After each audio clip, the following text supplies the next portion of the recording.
ஜெபிப்போம். எங்கள் கண்மலையும் மீட்பெருமாகிய கர்த்தாவே, எங்கள் வாயின் வார்த்தைகளும் எங்கள் இதயத்தின் தியானங்களும் எப்போதும் திருமுன்னர் ஏற்புடையதாய் அமையட்டும் சுவாமி. ஆமீன். உட்கார்வோம். கிறிஸ்துவுக்குள் என அன்பான சகோதரிகளே, சகோதரர்களே, குழந்தைகளே, சிலுவைநாதர் இயேசுவின் திருப்பெயரால் உங்கள் அனைவருக்கும் என்னுடைய அன்பான வாழ்த்துக்களை தெரிவித்துக் கொள்கிறேன். சிறப்பாக இந்த மாலை ஆராதனைக்கு நீங்கள் எல்லாரும் வந்திருப்பது எனக்கு மிகுந்த மகிழ்ச்சி. ஆண்டவருக்காக காலை முதல் இந்த மாலை வரைக்கும் ஒவ்வொருத்தரும் நமக்கு கொடுத்த பணியை நாம் செய்திருப்போம். சோர்வுகள் இருக்கும், இருந்தாலும் ஆண்டவர் நமக்கு கொடுத்த இந்த தவக்காலத்தை, அருட்காலத்தை பயன்படுத்தி கொள்ள வேண்டும் என்று ஆர்வமாய் வந்திருக்கிற உங்களை கடவுள் ஆசீர்வதிப்பாராக. ஒரு சிறப்பான நோக்கத்தோடு கூட கடவுள் இந்த நாட்களிலே நம்மோடு கூட பேச விரும்புகிறார். தொடர்ந்து இந்த 6 வெள்ளிக்கிழமையும் பல்வேறு தலைப்புகளிலே நாம் சிந்திக்க இருக்கிறோம். ஒன்றை தெளிவாக நாம் அறிந்து கொள்ள வேண்டும். இந்த நாட்கள் யாரையும் குறை சொல்வதற்கான நாட்கள் அல்ல, நம்மை நாமே ஆராய்ந்து பார்க்க வேண்டிய நாட்கள். தொடக்க நூலிலே கடவுள் பல கேள்விகளை கேட்கிறார். குறிப்பாக முதல்ல அவர் கேட்ட கேள்வி என்ன சொல்லுங்க பார்க்கலாம். தொடக்க நூலில் ஆதியாகமத்தில் கடவுள் கேட்ட முதல் கேள்வி என்ன? ஆதாமே, நீ எங்கே இருக்கிறாய்? இப்போ ஒவ்வொருத்தரும் அவங்க பேரை சொல்லிங்க.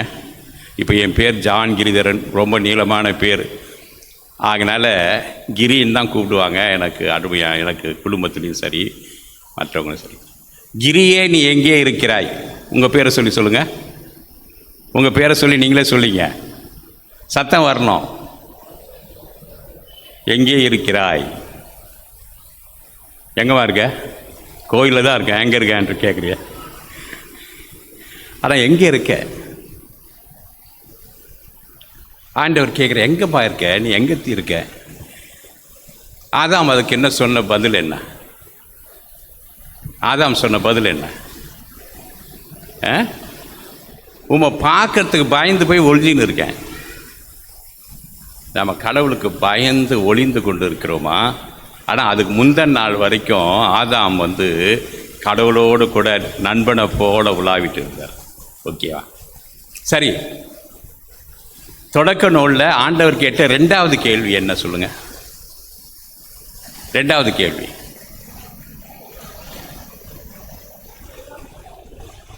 அது அது அது அது அந்த முதல் கேள்வியை தொடர்ந்தே வந்துருந்ததுலாம்.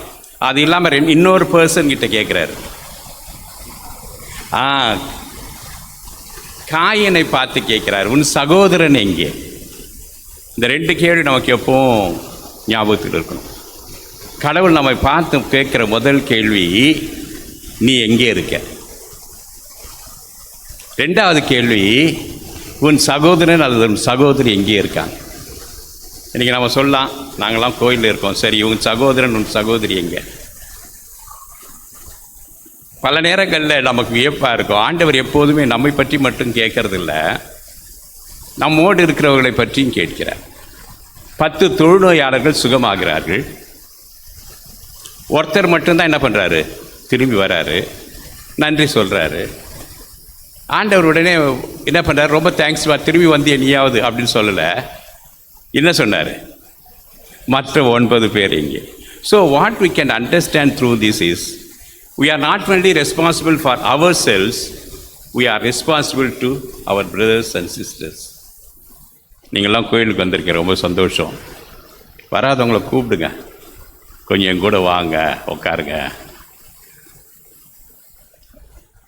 என்னுடைய வாழ்க்கையில் நடந்த நிகழ்வு எப்போதுமே என்னை பாதித்து கொண்டு இருக்கும்.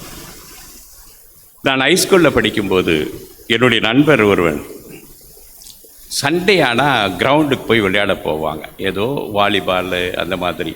அப்போல்லாம் இந்த கிரிக்கெட் அவ்வளவு விருப்பம் இல்லை. வாலிபால், ஃபுட்பால் தான் எங்களுக்கு பிடிக்கும், இல்லைன்னா கபடி பிடிக்கும். உடம்புக்கு எக்ஸசைஸ் இருக்கிற ஒவ்வொரு சண்டேவும் அவன் போகும்போது என்னை கூப்பிடுவான், கிரி வாடா போய் விளையாடலாம், கிரவுண்டுக்கு வாடா அப்படின்வான். உடனே நாம் பதில் சொல்கிறது என்ன தான் இருக்கும்? சண்டேயில் நாம் என்ன தான் சொல்லுவோம்? இல்லை, நான் கோயிலுக்கு போகிறேன்.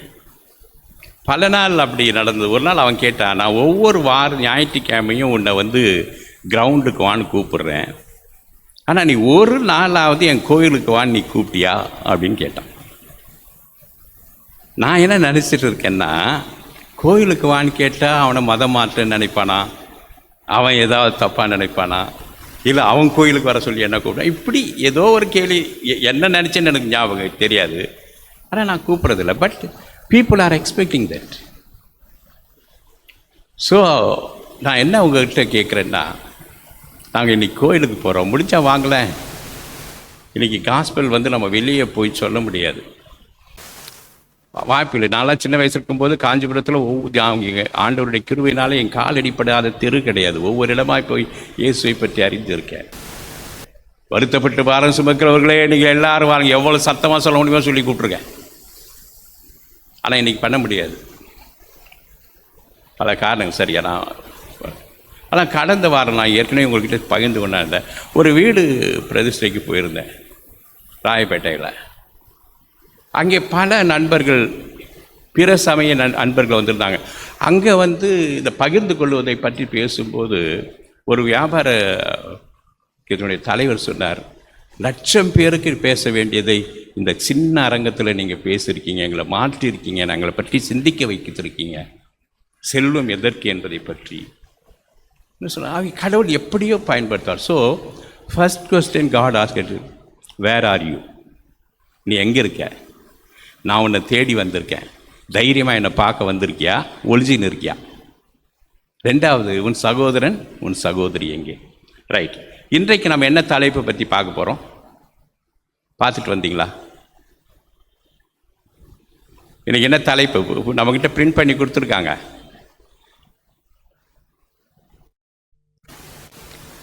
மறைநூல் அறிஞர்களும் பரிசேயரும் மறைநூல் அறிஞர்களும் அல்லது வேதபாரர்கள், இந்த 2 பேரை வச்சு ஆண்டவர் பேசுகிறார். இன்றைக்கு பகுதியில் பார்த்தீங்கன்னா அதிகமாக ஒரு வார்த்தை வருது. என்ன வார்த்தை வருது?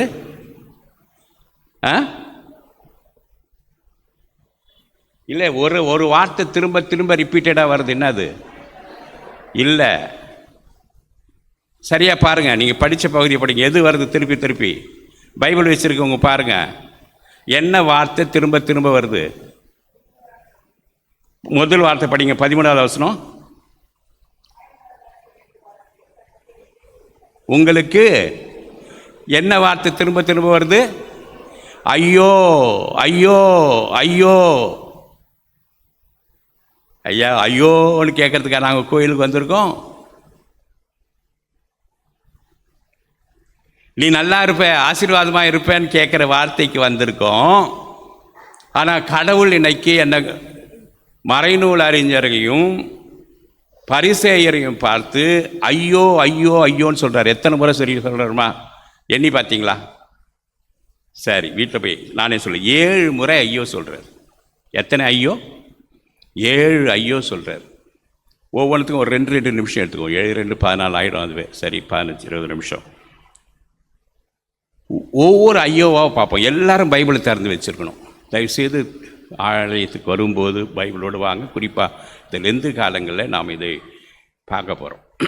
முதல் ஐயோ படிங்க, 13வது வசனம்.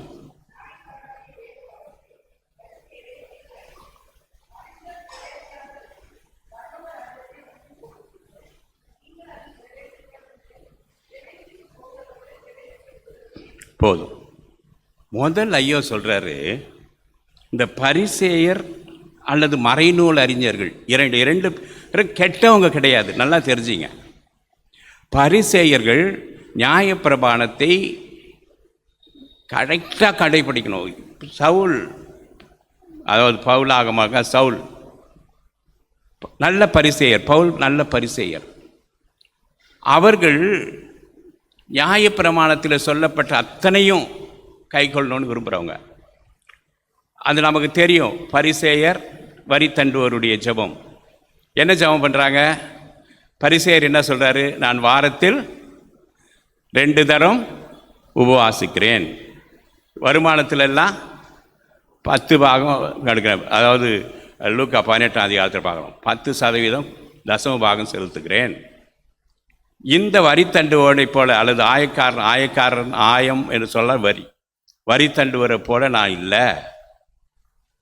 சரி, உபவாசம் பண்ணுறது தப்பு இல்லை, தசமபாகம் கொடுக்கறது தப்பு இல்லை, நல்ல தீமையான வழியில் எதுவும் நடக்கலை. ஆனால் என்ன சொல்கிறாரு, இவனை போல நான் இல்லை. அதுதான் செல்ஃப் ரைச்சியஸ்னஸ். இந்த ஆயக்காரர் அல்லது வரித்தண்டுவோர் என்ன சொல்றாரு, ஆண்டவரே பாவியாகி என் பேரில் கிருபையாயிரும். இன்னோசென்ட்டாக வந்து கேட்குற மக்களை தாழ்மையாக கருதுவது. Self righteous people. என்னுடைய சுயநீதியினாலே நான் வர முடியும். ஒருபோதும் சுயநீதியினாலே நாம் ரட்சிக்கப்பட முடியாது. 10 கட்டளைகள் இருக்கிறது. கடவுளையே நம்பு, கடவுளைக்கு வழிபாடு செலுத்து, சிலை வணக்கம் வேண்டாம், பொருளாசை வேண்டாம், விபசாரம் செய்ய வேண்டாம், களவு செய்ய வேண்டாம். இந்த 10 ஒரே யூனிட். இந்த 10ல் 1 இருந்தால் கூட என்னதான் ஃபெயிலியர். 10 நம்ம கடைபிடிக்கிறோமா என்பது கேள்விக்குறி. அப்படியே புரிந்தாலும் அது மீட்கப்படாது. அதுவே செல்ஃப் ரைச்சியஸ்னோட நீங்களும் போகிறதில்லை. ஏன்னா 100% உங்களால் இருக்க முடியறதில்ல. மற்றவங்களும் தங்களுடைய பாவத்தை உணர்ந்து வராங்கன்னா அவங்களே நீங்கள் விடுறதில்லை. உங்களுக்கு ஐயோ சொல்கிறார். அதே போல் மறைநூல் அறிஞர்கள், வேத பாரகர்கள் என்று சொன்னால் சரியான தமிழில் அது மறைநூல் அறிஞர்கள், திருமறையை நன்றாக படித்தவர்கள். அவங்க என்ன பண்ணுறாங்கன்னா, திருமறையை நல்லா படிக்கிறாங்க. திருமலையில் இப்போ ஒரு அம்மா சொல்லுவாங்க எனக்கு அப்பப்போ, சாலி கிராமத்தில் தான் நினைக்கிறேன், தொடக்க நூலிலிருந்து திருவெளிப்பாடு வரைக்கும் 50 முறை படித்தேன், 60 முறை படித்தேன், 5 முறை படித்தேன், 10 முறை, எப்படி சொல்கிறோம் நாம. ஆனால் அதன்படி கடைபிடிக்கிறோமா? ஒரு உதாரணத்துக்கு சொல்லுவோன்னால், நேரம் கருதி நானே ரெஃபரன்ஸ்னு சொல்லிட்டு போகிறேன். மத்திய 2ஆம் அதிகாரம் 6ஆம் வசனத்தில் பார்த்தீங்கன்னா, ஏரோதின்றத்திலே சாஸ்திரிகள் வருகிறார்கள். வருகிற போது யூதருக்கு ராஜாவாக பிறந்திருக்கிறவர் எங்கேன்னு கேட்குறாங்க. உடனே ஏரோது என்ன பண்ணுறாரு, இந்த மறைநூல் அறிஞர்களெல்லாம் கூப்பிட்றாரு. கூப்பிட்ட பிறகு எங்கே பிறப்பாருன்னு வேதத்தை பார்த்து சொல்லுங்க அப்படின்னு சொல்கிறாங்க. அவங்க பார்த்து சொல்கிறாங்க, பெத்லேகேமில் அவர் பிறப்பார். உடனே ஏரோது என்ன சொல்கிறாரு, அந்த சாஸ்திரிகளை கூப்பிட்டு நீங்கள் போய் பாருங்கள், பார்த்துட்டு எங்கிட்ட வந்துங்க, நானும் உங்களுக்கு வழிபடுறேன் சொல்லுங்கள். உடனே சாஸ்திரிகள் போகிறாங்க, அந்த இயேசுவை கண்டு வணங்குகிறார்கள். ஆனால் பெத்லேகேமிலே பிறப்பார் என்று வேதத்தை ஆராய்ந்து சொன்ன இந்த மறைநூல் அறிஞர்கள் போனாங்களா? இல்லை. பல நேரங்களில் நாம் வேதத்தை படிக்கிறோம், மற்றவங்களுக்கு போதிக்கிறோம், ஆனால் நாம் போய் இயேசுவை பார்க்கறது இல்லை. அவங்கள பார்த்து சொல்கிறாரு, ஐயோ வேதம் உங்கள் கையில் தானே இருக்குது, விவிலியம் உங்ககிட்ட இருக்குது, வேறு யாருக்கு இதுக்கு இல்லை. இது ஒரு நாள் எப்படி நம்ம கைக்கு வந்ததுன்றதை பற்றி உங்களோட பேசுகிறேன். சாதாரணமாக இது வந்துடல, ரத்த சாட்சியாக மறித்தாங்க. இந்த வேதம் நம்ம கையில் இப்போ கிடைக்கிறதுக்கான காரணம் சொல்கிறேன். ஆனால் இதை படித்து வச்சுருக்கீங்க, ஆனால் அது செய்யாதவங்களுக்கு, படித்தும் செய்யாதவர்களுக்கு முதல் ஐயோ. தன்னுடைய சுயநீதியின் மேல் சார்ந்திருக்கிறவர்களுக்கு முதல் ஐயோ. 2வது ஐயோ யாருக்கு பாருங்க, 15வது வசனம் படிங்க.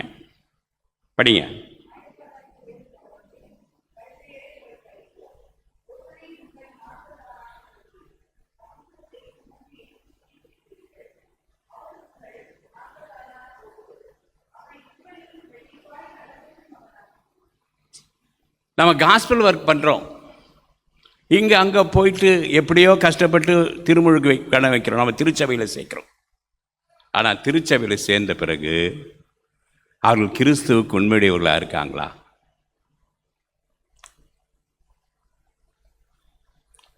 நான் காஸ்பல் பார்ட்னர்ஸ் மூமெண்ட் என்கின்ற நற்செய்தி பங்காளி இயக்கத்தில் ஒரு 6 ஆண்டுகள் பொதுச் செயலராக இருந்தேன். இப்போதும் தொடர்ந்து 7 மாநிலங்களில் வேலை செய்கிறோம். அது காரியமாக நான் தூத்துக்குடிக்கு போயிருந்தேன். அங்கே போயிருக்கும்போது ஒரு திருச்சபையில் அந்த திருச்சபையினுடைய பொருளாளர் அவருடைய வீட்டுக்கு மதிய உணவுக்கு என்னை அழைத்திருந்தார். நான் போயிருந்தேன். அவங்க துணைவியார் இந்த காஸ்பல் பார்ட்னர்ஸ் மூமெண்ட்டில் ரொம்ப ஆர்வமுடையவர்கள், நிறைய பணம்லாம் சேர்த்து கொடுப்பாங்க. அவர் சொல்கிறாரு, ஐயா நீங்கள் போய் இந்த மலை வாழ் மக்கள் இடத்தெல்லாம் ஆண்டவரை பற்றி சொல்லி அவங்க திருச்சபைகளை கட்டுறீங்க, பேசாமல் அவங்கள அப்படியே விட்டுடுங்கய்யா அப்படின்னாரு. எனக்கு ஆச்சரியமாக போச்சு. ஏங்க அப்படி சொல்கிறீங்கன்னா, ஏங்க நம்மளாம் எப்படியோ இருந்தோம், நம்ம சபையில் கொண்டாந்து மிஷினரிமாருங்க செஞ்சாங்க, ஆனால் இங்கே எவ்வளோ போட்டி போகிறாம பாருங்க. இயேசுவை அவர் அந்த சர்ச்சுடைய ட்ரெஸ்டர் அவர் சொன்னார். உண்மையில் இதை நாம் கேள்வி கேட்க வேண்டியவர்களாக இருக்கோம். சமத்துவத்தை போதிக்கிறோமா நாம் திருச்சபையில்? டாக்டர் அம்பேத்கர் சொன்னார், நான் கிறிஸ்தவ மதத்தில் தான் அவர் சேரணும், நான் இந்துவாக பிறந்தேன், இந்துவாக மறிக்க மாட்டேன்னு சொல்லி நான் இந்துவாக இருந்து மாற வேண்டும் என்று அவர் விரும்பியது கிறிஸ்தவ சபை. ஆனால் இங்கே வந்து பார்க்கும்போது இங்கேயும் அந்த ஜாதி பிரிவினைகள் வாழ்ந்து கேட்க போது புத்த மதத்தில் போய் சேர்ந்துட்டார். என் அன்புக்குரியவர்களை, இன்றைய நாட்களிலே நாம் யோசிக்க வேண்டியது, நாம் கிறிஸ்துவுக்கு உண்மையுடைய சீடர்களாக இருக்கிறோமா? பிறரை நாம் அழைத்து வந்து இந்த திருச்சபைக்கு வந்த பிறகு என்னுடைய வாழ்வே மாற்றம் அடைந்திருக்கிறது, நான் பகிர்ந்தளிக்கிறவனாக இருக்கிறேன், எல்லாரையும் சமமாக கருதுகிறவனாக இருக்கிறேன்,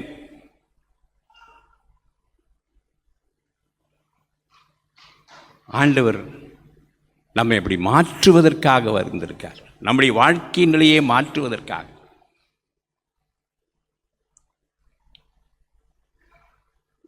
பவுலும் சீலாவும் சிறைச்சாலையில் இருக்கும்போது அந்த கை விலங்குகள்லாம் தகர்க்கப்படுது, தெரியும் இல்லையா அவங்களுக்கு? அப்போ அவங்க என்ன வெளியில் ஓடலை. ஆனால் அந்த காவலாளிகள் நினைக்கிறாங்க இவங்க போயிட்டு இருப்பாங்க அப்படின்னு சொல்லி. அவங்க ஐயோ அவங்க போயிட்டா, ஒரு கைதி தப்பி ஓடிட்டா அவங்களுக்கு கடுமையான தண்டனை. அதனால் தங்களை குத்தி கொண்டு தாங்கள் தற்கொலை செய்ய விரும்பினார். அப்போ பவுல் சொல்றார், உங்களை தீமை செய்து கொள்ளாங்க, நாங்கள் இங்கே தான் இருக்கோம், நாங்கள் ஓட மாட்டோம். அப்போ கேட்குறாங்க, ஆண்டவன் மாறே ரட்சிக்கப்படுவதற்கு நான் என்ன செய்யணும்? கடவுள் கர்த்தராகிய இயேசு கிறிஸ்துவை விசுவாசி, அப்போது நீயும் உன் வீட்டார் ரட்சிக்கப்படுவீர்கள் சார். கடவுளை விசுவாசிக்கிறதுனா என்ன? கை விலங்குகள் அறுபட்டாலும் தப்பி ஓட மாட்டோம், சாட்சியாக நிற்போம். அடிபட்டாலும் சாட்சியாக நிற்போம். இன்றைக்கு கூட நாம் கேட்க வேண்டியது, நான் மீட்கப்படுவதற்கு, வாழ்வு பெறுவதற்கு, ரட்சிக்கப்பட என்ன செய்யணும்? உனக்குள்ளதை பகிர்ந்து கொடு, எல்லாரையும் சமமாக்கிறது.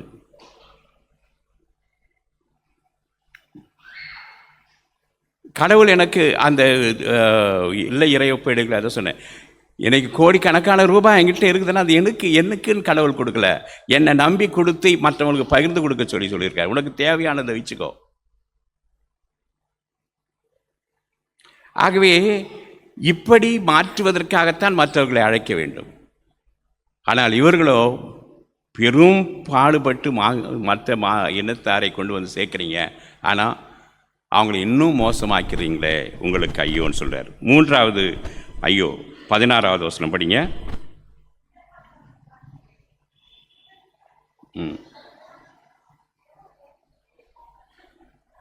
சரி, போதும்.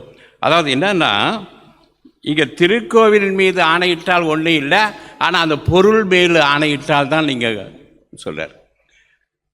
கோயிலை காட்டிலும் பலிபீடத்தை காட்டிலும் அங்கே இருக்கிற பொருளுக்கு தான் முக்கியம். பல நேரங்களிலே இன்றைக்கு இருக்கிற திருச்சபை என்று சொல்லும்போது யாரோ பிஷப்பையோ ஐயரையோ இங்கே பாஸ்டேட் கமிட்டி மெம்பர்ஸை மட்டும் குறிக்கிறது இல்லை, ஒவ்வொரு அங்கத்தினரும். நாம் எதை குறித்து அதிக கவலையுடையவராக இருக்கிறோம்? பொருள்களை குறித்து கவலை. ஆனால் ஆலயம் நல்லா இருக்கணும், ஆலய மக்கள் நல்லா இருக்கணும், அதற்கு நான் என்ன செய்யணும் அதிகமாக சிந்திக்கிறோமா? இதனுடைய பொருட்கள் மீது அதிகம். பொருட்கள் இல்லாமல் இல்லை, பொருட்கள் தேவையில்லை என்று சொல்லலை. ஆனால் நம்முடைய கவனம் எதன் மேல் இருக்கிறது? இங்கே பார்த்து கோயிலை மேலே ஆணையிட்டா ஒன்றும் இல்லை, ஆனால் அந்த பொருள் மேலே ஆணையிட்டா அது உங்களை பாதிக்கும், அது கட்டுப்பட்டவர்கள் சொல்லுங்க. உங்களுக்கு ஐயோ. ஆலயத்தை காட்டிலும், ஆலயத்தின் வழிபாட்டை காட்டிலும் பொருட்களின் மேலே அதிகமாக கவனம் செலுத்தி, அது இல்லைன்னு சொல்லலை, வேண்டான்னு சொல்லலை, எதுக்கு முக்கியத்துவம் கொடுக்குறோம் என்பதுதான் அதனுடைய பொருள்.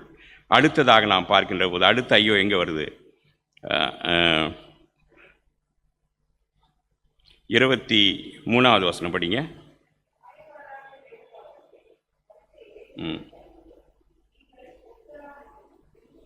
போதும், சரி. அப்படியே அதாவது நீங்கள் சின்ன சின்ன காரியத்தில் 10% கொடுக்கணும்னு சொல்கிறீங்க. அதுவே நம்ம கொடுக்கறது இல்லை, அது வேறு விஷயம். நம்ம மனசாட்சியை நம்ம கேட்டுக்கணும். உண்மையிலே கடவுளுக்கு தசமபாகம் கொடுக்குறோமா?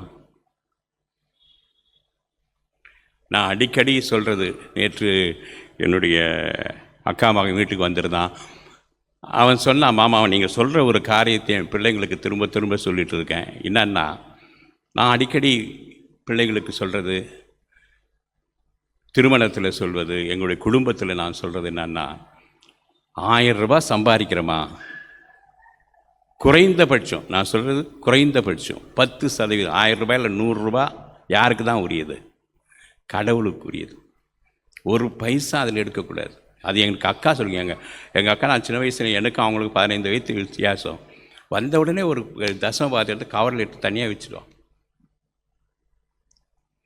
அது சர்ச்சுக்கு தான் தசமபாகம். அடுத்த 10 பகுதி, அடுத்த 100 ரூபா ஏழைகளுக்கென்று எடுத்து வைக்கணும்.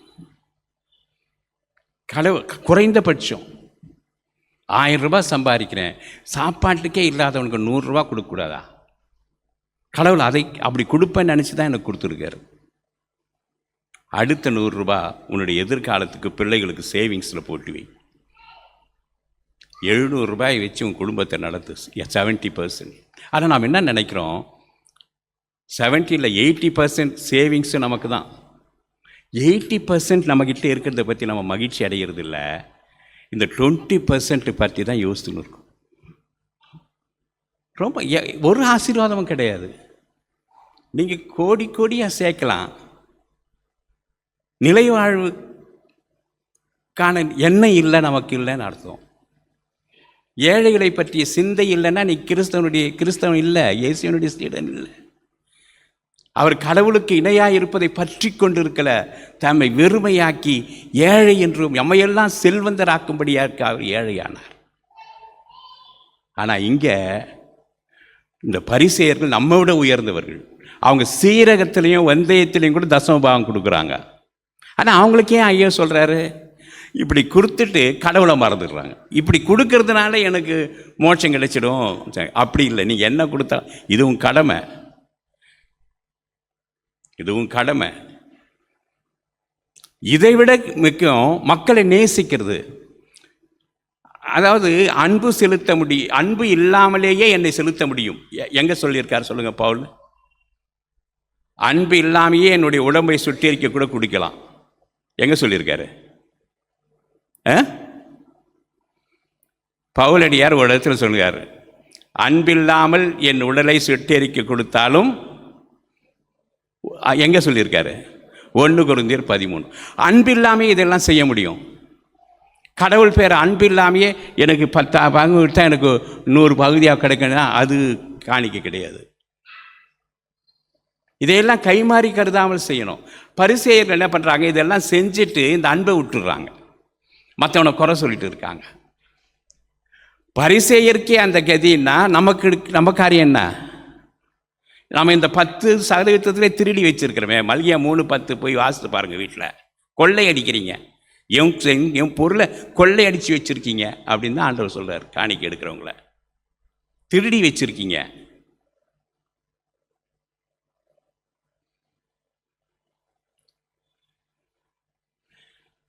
அன்புக்குரியவர்களே, அடுத்த ஐயோ நாம் எங்கே பார்க்கலாம் பாருங்க.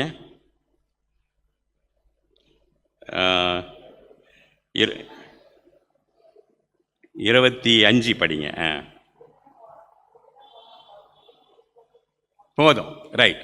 அதை படிச்சு வெளிப்புறத்தை சுத்தமாக்குறீங்க, உள்ளத்தில் அழுக்கு வச்சிருக்கீங்க. உள்ளத்தில் அழுக்கு, வெளில பார்க்கறதுக்கு நல்லா அங்கி போட்டிருக்கேன், ஆனால் உள்ளத்தில் பார்த்தா தான் தெரியும். மனுஷன் முகத்தை பார்க்கிறான், கடவுளோ இதே தேவை. உள்ளொன்று பேய்த்து புறவொன்று பேசுவார், உளவு களவாமை வேண்டும் பண்ணார் தாய்மானவர். பெருமை பெரு நினைந்து புகழ் பேச வேண்டும், பொய்மை பேசாதிருக்க வேண்டும். மதி வேண்டும், நின் கருணை நிதி வேண்டும், நோயற்ற வாழ்வில் நான் வாழ வேண்டும். உள்ளொன்று வைத்து புறமொன்று பேசுவார், உறவு களவாமை வேண்டும். பக்திமான்கள் பாடியிருக்காங்க. உள்ளத்தில் ஒன்று வச்சுட்டு வெளியில் ஒன்று பேசுறது. அவர்களை பார்த்து சொல்கிறார், வெளிப்புறத்தில் நீங்கள் நல்லா இருக்கீங்க, உட்புறம் பாரும் தந்தையே எந்த நுள்ளத்தை யாரும் காணாவுள் லாலங்கோலத்தை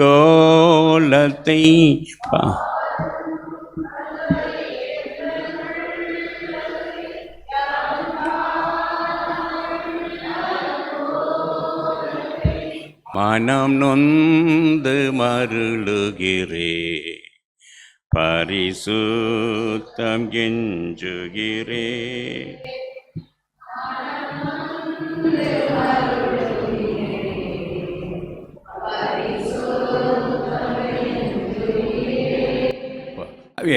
ஒவ்வொரு நாளும் உள்ளத்தில் உண்மையாக நேசிக்கிறேனா, பகைமை இல்லாமல் இருக்கிறனா. வெளிவேடம், ஆனால் வெளிவேடம் சில நேரங்கள் நமக்கு உதவ தான் செய்யுது. இன்னொரு அறிஞர் பாடும்போது பாடுவார், கை குறித்து ஆடியும் பாடியும் விடாமலே உன்னை நான் வழிபட்டது உண்டு.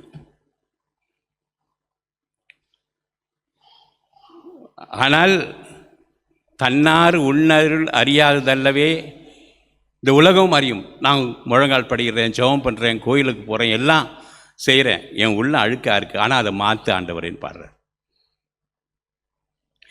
அதனால் இந்த புறம்பு தேவையில்லை, முழங்கால் படியிட வேண்டியதில்லை, ஜெபம் பண்ண வேண்டியதில்லை, பாட்டு பாட வேண்டியதில்லை இல்லை, அது வேணும். ஆனால் அது உண்மையான மனமாற்றத்துக்கு நம்மை மனம் திரும்ப வேண்டும். கிறிஸ்துவை போல் என்னை மாற்ற வேண்டும் என்று அவர் அழைக்கிறார். கடைசியாக என்ன பார்க்குறோம், அடுத்தது வெள்ளை அடிக்கப்பட்ட கல்லறைகள். வெளியில் இதுவும் புறம்தான், புறம்பாக இருக்கீங்க, உள்ளே இல்லை. அன்புக்குரியவர்களே, இதையெல்லாம் ஆண்டவர் கோபமாக சொன்னாரா? இல்லை, கோபமாக சொல்லலை, வேதனையாக சொல்கிறார். நீ அழிஞ்சு போயிடுவிடா அப்படின்னு நம்மளை பார்த்து ஆண்டவர் சொல்ல. உனக்கு ஐயோ அப்படின்னு சொல்லும்போது நீ அப்படி தான் கெட்டு போயிடணும்ன்றது ஆண்டவர் சொல்லலை. ஆனால் அழுதுட்டு ஒரு தகப்பன் பிள்ளைக்கு பார்த்து நீ மனம் திரும்ப, நீ நல்லா படி அப்படின்னு சொல்கிறோம், ஒழுக்கமுடையவனாயிருன்னு சொல்கிறோம். ஆனால் இயேசுநாதர் இங்கே நம்மை ஐயோ என்று பார்த்து சொல்வது, ஈவன் மறைநூல் அறிஞர்களையும் பரிசேரையும் ஐயோ என்று பார்த்து சொன்னது அவர்கள் கெட்டு போகணுன்றதுக்காக அல்ல. ஒரு தகப்பன், ஒரு தாய் தன்னுடைய பிள்ளையை பார்த்து நீ மனம் திரும்பு என்று கேட்பதைப் போல கேட்கிறார். ஆகையினாலே தான் பரிசேயராயிருந்த சவுலை பவுலாக ஆண்டவர் மாற்றினார். அவர் சிறந்த ஊழியக்காரனார். அதை நாம் எப்படி தெரிஞ்சுக்கலான்னா, இதே மத்தியை நான் வாசிக்க கேட்ட பகுதியிலேயே 37வது வசனத்தை யாராவது வாசிங்க. 37வது வசனம். எருசலேமே எருசலேமே,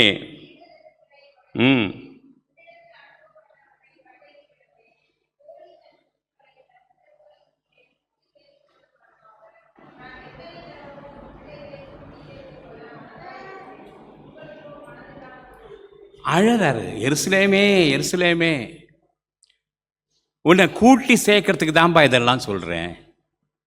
இன்றைக்கு இந்த 7 ஐயோக்களிலே எத்தனை ஐயோக்கள் எனக்கு பொருந்தும் என்று நான் பார்க்கணும். ஒவ்வொருத்தரும் யோசிங்க, வீட்டில் போய் இன்னொரு முறை அதை பாருங்க. கடவுள் ஏன் அப்படி சொல்கிறாருன்னா, நம்ம கெட்டு போகணுன்றதுக்காக அல்ல, அவர் அதற்காக இந்த உலகத்துக்கு வரல. யோவான் 3:16 எல்லாருக்கும் தெரியும். 3:16 சொல்லுங்க.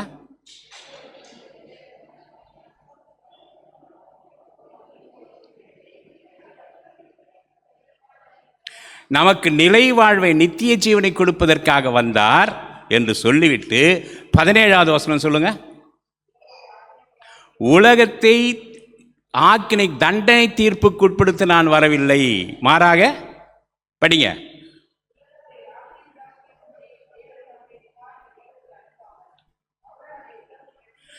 அவராலே உலகம் மீட்கப்படுவதற்காக அனுப்பினார். நமக்கெல்லாம் ஐயோன்னு சொல்லி நீங்கள் கெட்டு குட்டிச்சோராயிடுவீங்கன்னு சொல்கிறதுக்காக அல்ல. நீங்கள் மனம் திரும்பி வாங்க. கோழி தன் குஞ்சுகளை கூட்டி சேர்க்க நான் உங்களை அழைக்கிறேன். பரிசேயர் மறைநூல் அறிஞர்களை பற்றி நான் சொன்னேன். எருசலேமில் பெத்லேகேமில் பிறக்கான்னு சொன்னாங்க, போமான்றாங்க. வேதத்தை ஆராய்ந்திருக்காங்க போல. அதே போல் பரிசேயர்கள், இதே மறைநூல் அறிஞர்கள். யோவான் 8ஆம் அதிகாரத்தில் நீங்கள் பார்த்தீங்கன்னு சொன்னீங்கன்னா, ஒரு தவறான நிலை விபசாரத்தில் ஈடுபட்ட ஒரு சகோதரியை கூட்டு வராங்க. இவளை கல்லெறிந்து கொள்ளணும்னு சொல்கிறாங்க. அப்போ இயேசுநாதர் என்ன சொன்னார்? நீங்கள் சொல்கிறதுக்கு நியாயப்படி சட்டம்தான், ஆனால் உங்களில் பாவம் இல்லாதவன் முதல் கல்லை எறியட்டும். மற்றவங்களை குற்றவாளியாக தீர்க்கிறீங்க. மத்தேயு 7:1, மற்றவர்களை குற்றவாளிகளாக தீர்க்கிற நீங்களே குற்றவாளிகளாக தீர்க்கப்படுவீர்கள். ஆனால் அந்த பெண்ணுக்கு அவங்க என்ன சொல்ல, எது தேவை? அவளுக்கு தண்டனை கொடுக்கறது தேவையில்லை. அவள் மனம் மாறி ஒரு புது வாழ்வை பெற்றுக்கொள்ள வேண்டும். அந்த பெண்ணை பார்த்து இயேசு கேட்க, யாரும் உனக்கு கல்லெறியில? இல்லை, ஒருத்தரும் இல்லை. ஏன்னா ஒருத்தரும் அவர் சொன்ன கண்டிஷன் என்ன? உங்களில் பாவம் இல்லாதவன் முதல் கல்லை எரிய கடவன் சொல்லிட்டு கீழே என்ன பண்ணார்? கீழே எழுதினாருன்னு தானே இருக்குது. என்ன எழுதினார்? என்ன எழுதியிருப்பார்? சொல்லுங்களேன். அவன் யார்னு எழுதினாராம். விபசாரத்தில் கொண்டு வந்தீங்க ஒருத்தியை கூட்டு, அது தனியாக செய்கிற பாவமா? அது தனியாக செய்கிற பாவமா? அவளுக்கு அந்த பாவத்தை உட்படுத்தின ஒருத்தன் இருக்கான்ல, உங்களில் ஒருத்தன் தான் அவன். அவன் யார்? நீ என்ன நியாயம் பேசுகிற? என்ன நியாயம் பேசுகிறோம்? அவளை கல்லெறிஞ்சு கொண்டா சரியாகி போயிடுமா? அவளுடைய வாழ்க்கை மாற்றப்பட வேண்டும். கொண்டு வந்த உங்களுடைய வாழ்க்கையும் மாற்றப்பட வேண்டும். ஒவ்வொருத்தரும் மனசில் குத்திட்டு போகிறாங்க. பரிசேயர்கள் செய்கிறது அதுதான். இந்த மறைநூல் அறிஞர்கள் செய்கிறது அதுதான். பல நேரங்களில் வேதத்தை படித்த நாம் நீதிமான்கள் என்று கருதி கொள்கிற நாம் மற்றவர்களை பார்த்து சொல்கிறோம், நீங்கள் ஏசாமி ஏற்றுக்கலன்னா நரகத்துக்கு போயிடுவீங்க. நீங்கள் ஏற்றுக்கு எத்தனை லட்சத்தில் இருக்கீங்க? ஏசு நடக்கிற மாதிரி இருக்கீங்களா? கடவுள் நம்மை பார்த்து கேட்குறார். இதை பார்த்து கேட்குறது ஒரு தகப்பன் தாய் தன்னுடைய பிள்ளைகளை சொல்வது போல. நான் சொன்னது மாதிரி தர்மேந்திர பிரதான் சொல்கிறதுக்கும் பெரியார் சொல்கிறதுக்கும் வித்தியாசம் இருக்குது. நான் திருந்தணும், என்னுடைய இனம் திருந்தணும்னு சொல்கிறது என் தந்தை பெரியார். என்னை கேவலப்படுத்துறதுக்காக சொல்கிறது தர்மேந்திர பிரதான். அதே போல தான் இன்றைக்கு சாத்தான் நம்மை குற்றம் சாட்டி கொண்டு இருக்கிறான். நம்ம இன்னும் அழிவுக்கு நேராக செல்வதா? சாத்தான் என்று சொல்வது நம்முடைய உணர்வுகள், நம்மை குற்றஞ்சாட்டுகளுடைய உணர்வுகள். நாம் குற்றஞ்சாட்டுகிறவர்களாக இருந்தால் நாமே சாத்தானாக மாறி விடுகிறோம். ஆனால் ஆண்டவர் சொல்கிறார், மனம் திரும்புங்கள், பரலோக ராஜ்யம் சமீபித்து. இதுவே ரட்சணிய நாள், இதுவே அனுக்கிரக காலம். மனம் திரும்புவோம், ஆண்டவரிடத்திலே நம்மை ஒப்படைப்போம். ஜெபிக்கலாம்.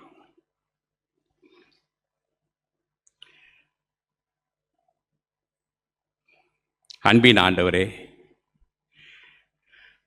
பரிசேயர், மறைநூல் அறிஞர்கள், இவர்களை பார்த்து ஐயோ ஐயோ ஐயோ என்று 7 முறை சொன்னிருக்கிறீர்.